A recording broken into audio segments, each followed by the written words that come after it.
we're not surprised by what the NFL did to the Washington football team and Daniel Snyder. And just by reading your Twitter, you seem kind of livid about it.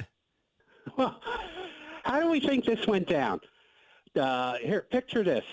Beth Wilkinson walking into Roger Goodell's office with a hand cart with boxes full of depositions and interviews and videotapes and testimony. And she sits down and she gets ready to present all this. And Roger says, Wilkie, just give me the short strokes, okay? Was it really bad? And she says, yeah. And he says, is it bad? Is it bad now? And she says, no. He said, fine. Good job, Wilkie. Just take that stuff on your way out and stick it in the incinerator. You know where the sign says, oh, the stuff that can make us look bad? That's where I put this stuff. I mean, this is just, I guess I think there was a lot of hope among Washington football fans that this would be something more. And, I mean, why would they have to have hired Beth Wilkinson and gone through 150 interviews for basically an oral report? I mean, they have an investigator on staff already, a former prosecutor, and Lisa Friel. Why couldn't she have done all this? Mm-hmm. It's such an arrogant act. What would have been appropriate? I don't know what would have been appropriate because we don't know what the evidence said. Well, then we'll never know. I mean, unless somebody goes to court. I mean, what happens to all that work that Beth Wilkinson did? Yeah. I mean, I was half joking when I talked about the incinerator. Mm-hmm. I mean, is somebody going to go to court and sue Snyder about this? And some of the depositions and discovery that people that we may never know. So it's hard to say what would have been appropriate because we don't know in detail what the transgressions were. And I mean, because of Snyder's, practice of having everyone sign the "Don't Tell the Truth" documents that he does, we may never know. Yeah, that's what I wanted to ask. Do we know if Wilkinson and the people that were working for her, did she have to sign NDAs where she can't expose any of the paperwork, obviously, that piled up during all the depositions and the interviews over the last few months?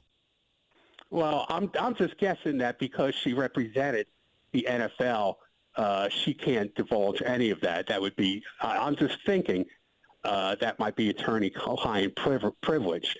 But I'll be curious to see what happens to the 40-plus, victims in all this outlined in the Washington Post. If any of them go to court now and try to get that paperwork, and if it's destroyed, remember what happened with Spygate. That stuff got destroyed. Yeah. Remember Snyder? I mean, Goodell said it's gone. So what happens to all that work? And there's such a level of arrogance here. I mean, Snyder I'm sure you guys read that Wall Street Journal embarrassment a couple of days ago, where Snyder says, I need to be more involved.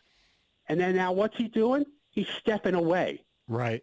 Well, yeah. Well, he's stepping away, Tom, and he's making his wife the CEO. And where do they hang out every single night? In the same house. So are you going to tell me they're not going to ever talk about the day-to-day activities of Washington? Of course they are. Yeah, of course they are. I mean, it's the whole thing is the level of arrogance that we should come to expect from the NFL. And the NFL, I'm sure they probably think, and maybe rightfully so, that they're bulletproof. I mean, last year during COVID, with nobody in the stands, mm-hmm. they made $12 billion in revenue. Yeah. I mean, that crazy. wasn't what they usually – I mean, it was down about $3 billion what they expected. But still, they brought in $12 billion without hardly anyone having to buy a ticket. So, I mean, they must seem like they're bulletproof. They can do what they want, and public opinion be damned. Well, here's the thing, and we may never find out the specifics, but let's just say everything that the Washington Post exposed, everything that was written about, and everything that Lisa Banks says about her clients, harassment, toxic workplace, all the things were true, right? Snyder tried to portray it like, well, I wasn't really that involved. I only showed up 150 days or whatever the number was in 6 or 7 years. It's probably very hard to pin it directly to Daniel Snyder, except for maybe those 2 incidents, the one where he seemed to be kind of pimping out one of the employees to his buddy, and then the tape. So if you can't directly pin it to Daniel Snyder, maybe this is the best they could do. Oh, I think, look, they could have suspended Snyder. They didn't suspend him. Mm-hmm. I mean, technically, this, according to the story that's put out there, Snyder voluntarily is stepping away. And we don't know, again, we don't know the details of the specific incidents that Dan Snyder was involved in.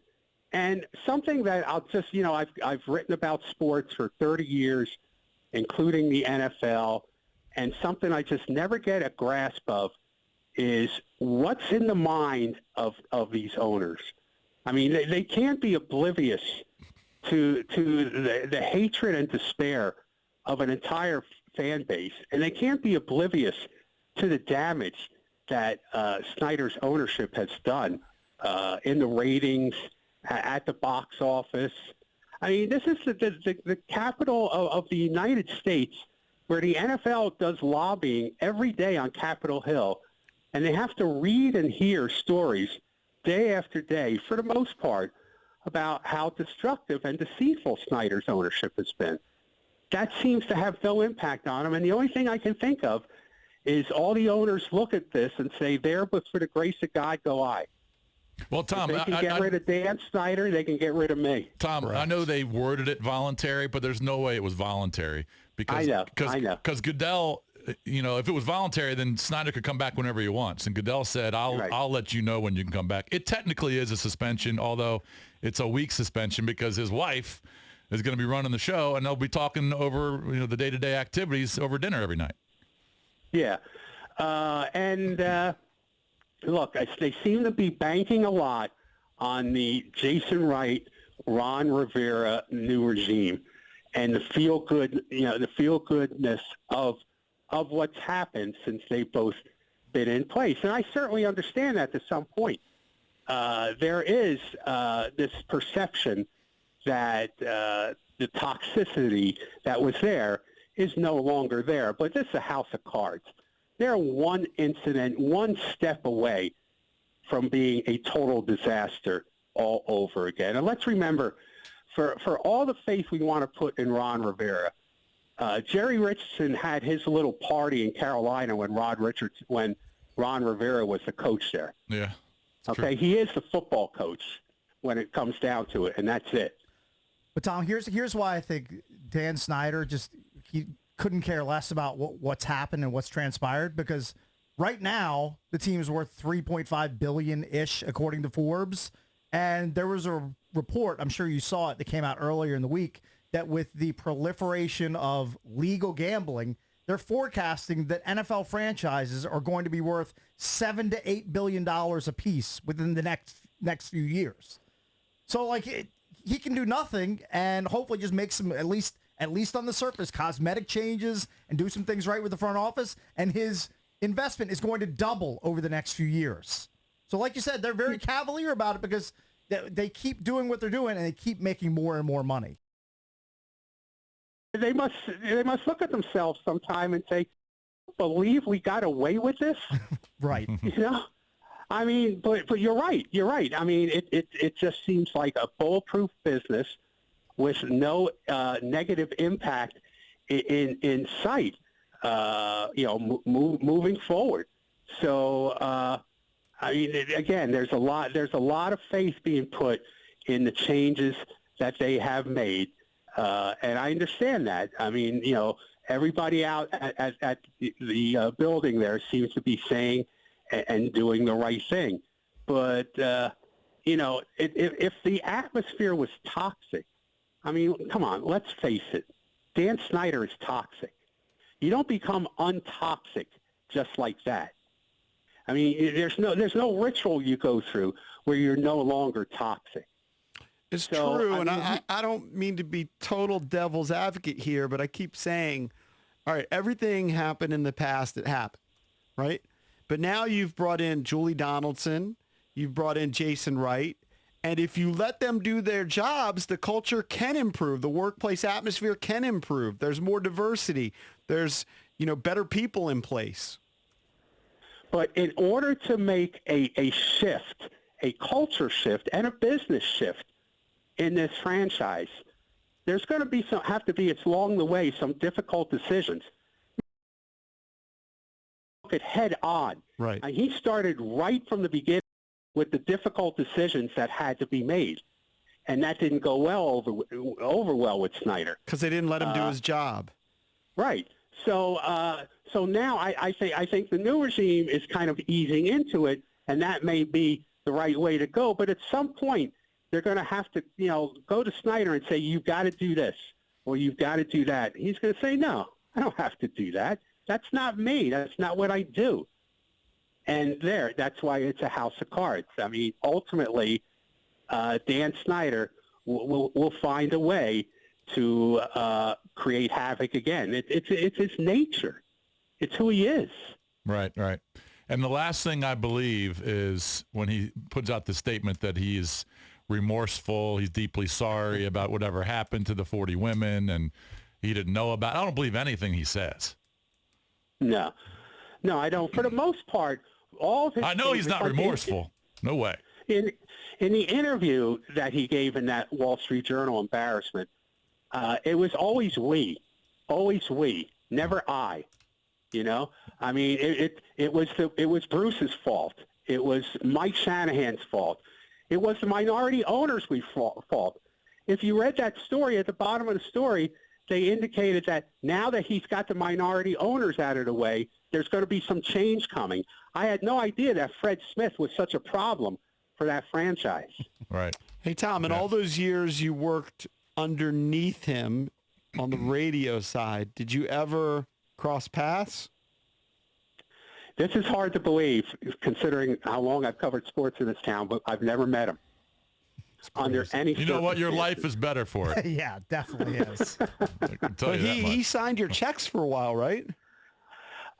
He wasn't the one who signed my checks, but obviously he owned the company one of his that minions. owned the radio station. Yeah. Right. But I never saw him at the radio station. Yeah, it was one of a Dan Snyder lackey that was signing old Thom Yeah. Loverro's checks.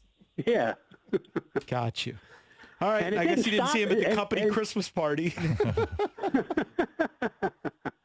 Yeah, what are those? All right, Tom. Appreciate All right, the buddy. time. Good Hey, insight, thanks man. for having me, guys. Of course. It's insane to me, when we had Mike Jones on earlier, that these people, it makes sense that we've never had a run-in with Daniel Snyder because Right. we don't go anywhere. Right. I mean, I think Cakes saw him from a distance at FedEx No, Field he- years ago I'll with give it- bodyguards. I'll give it to you in 20 seconds. At FedEx Field, at least back in the day, the media section was, there was a catwalk over Right. the concourse, and there was an elevator bank, and I was coming across the catwalk this way, and Dan Snyder and what appeared to be 6 Secret Service guys surrounding him in his own stadium. This is not a road stadium. This is a FedEx Field.